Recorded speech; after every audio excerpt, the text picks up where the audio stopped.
other partners in there to make sure that we get these issues addressed as quickly as possible. We get a lot of information from people who are wanting help. Excuse me. A lot of people who are wanting information to help. Best thing you can do, especially right in your small local area, don't go out into major areas. Public Works mentioned just, hey, pick up a little bit of debris in your trash cans or your trash bags. Keep it local, but stay out of the major areas. Everything is still, very, very dangerous, very hazardous conditions. Let me pull up our KABB utility report. Of course, it went away.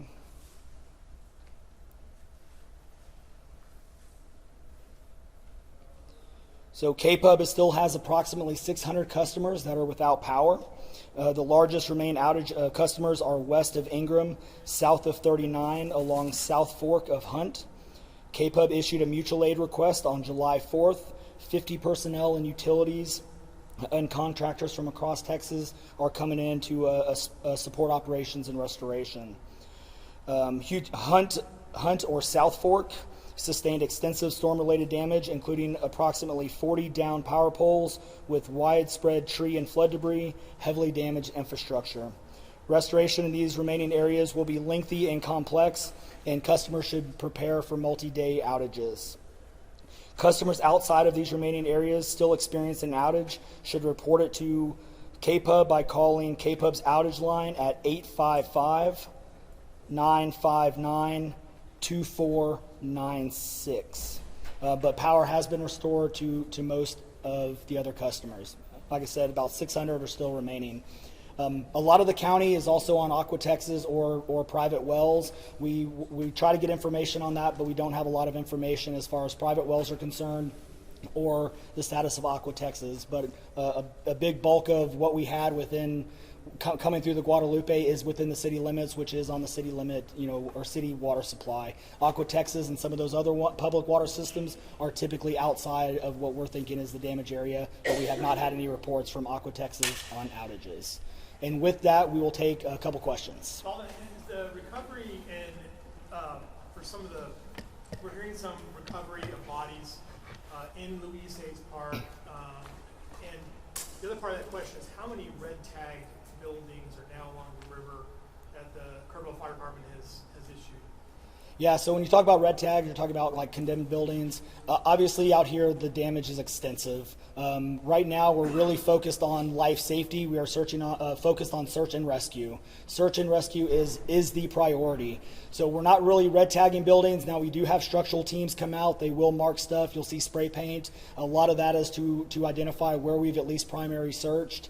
But we are not going into the structural side of things unless it poses a risk to first responders. Our primary focus is on search and rescue of every single person involved, and we'll continue through the night to make sure that happens.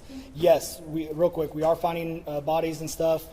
We knew today was going to be that day. So our numbers are going to constantly be changing. We are constantly working on identification and working with our local partners to ensure that we bring in all the resources so we can make sure that we partner with folks.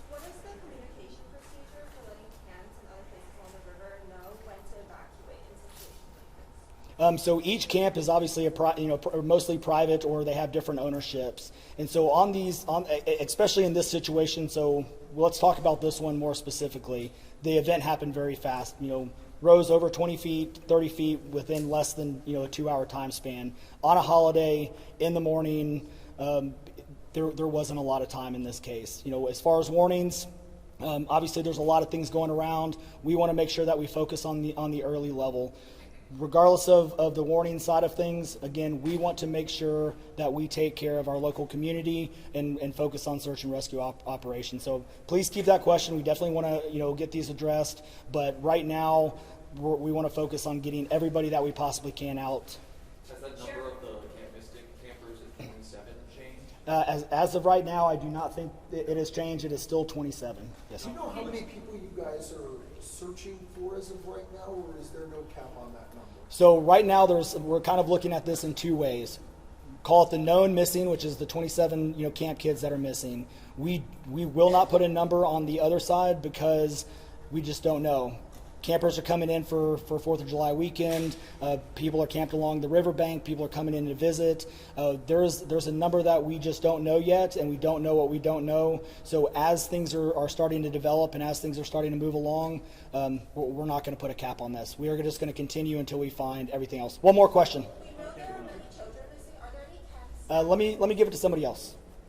Just one question about current rescues. Can you give us a sense about how often you're seeing a rescue? And just in terms of kind of like, for example, when your last rescue was? So, obviously with the camps, we've been rescuing people out of these camps by the hundreds, all day. So there's a lot of folks that are shelter in place, so we leave them in place to make sure that we get them food, water, and some of these camps actually now are self rescuing, if you will. Maybe that's not the right word, but they are self-extricating, if you will. So they're getting water's down. They're getting their own resources. They're not having to tie up, local and state, resources. We are monitoring them, and they're accounting for their own folks. So that has been going on, obviously, for over 800 plus people, and we're continuing to do that. So, good.